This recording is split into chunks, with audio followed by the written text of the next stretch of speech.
There are few of us who have not, at one time or another, had the sensation of reliving an experience which is actually new to us.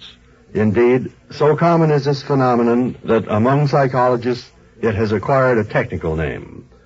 But there is, on record, one case of a man who actually was familiar with a world that was new and strange. It was business that took George Lawton to England in the spring of 1914. But after he had spent a few days in London, he succumbed to the temptation to visit his friend, Paul Bixby, who made his home in the historic old town of York.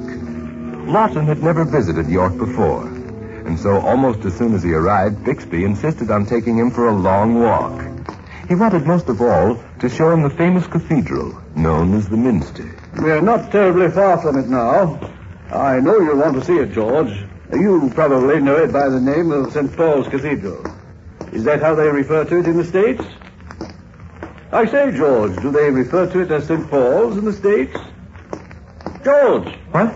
Oh, I'm sorry. I guess I wasn't listening. What's the matter with you, old boy? You seem so distracted. It's a crazy thing, Bixby. This feeling I have, as if everything around here were familiar. I could swear I've been here before. I'm absolutely sure I know this town. Why, I could find my way from one end of it to the other. Don't be absurd, George. You couldn't find your way from here to the Minster. There are all sorts of twists and turns before we get there. Well, I won't get lost. Watch me. And with that, George Lawton started off ahead of his friend. So quickly did he move, and with such absolute certainty, that Bixby found it difficult to keep pace with him. Down winding streets he went, and through crooked alleys. And when at last he came to a halt, he was standing at the old west door of the Minster. And Bixby, coming up to him breathless from exertion, gasped, "By George, that's amazing. How on earth did you manage to do it?" But Lawton was not paying very close attention to his friend. His eyes were fixed on a corner a half-block down the street, a corner occupied only by a vacant lot. Whatever happened to the inn, Bixby? The one that used to be on that corner down there. There never was an inn there. At least, not that I can recall. But there must have been some time or other. I remember it distinctly. Later that afternoon, the two men sat in a dusty corner of the public library, huddled over an old map of the city. With eager fingers, they located the Church of St. Paul's, and then they followed the line of the street westward to the nearest corner.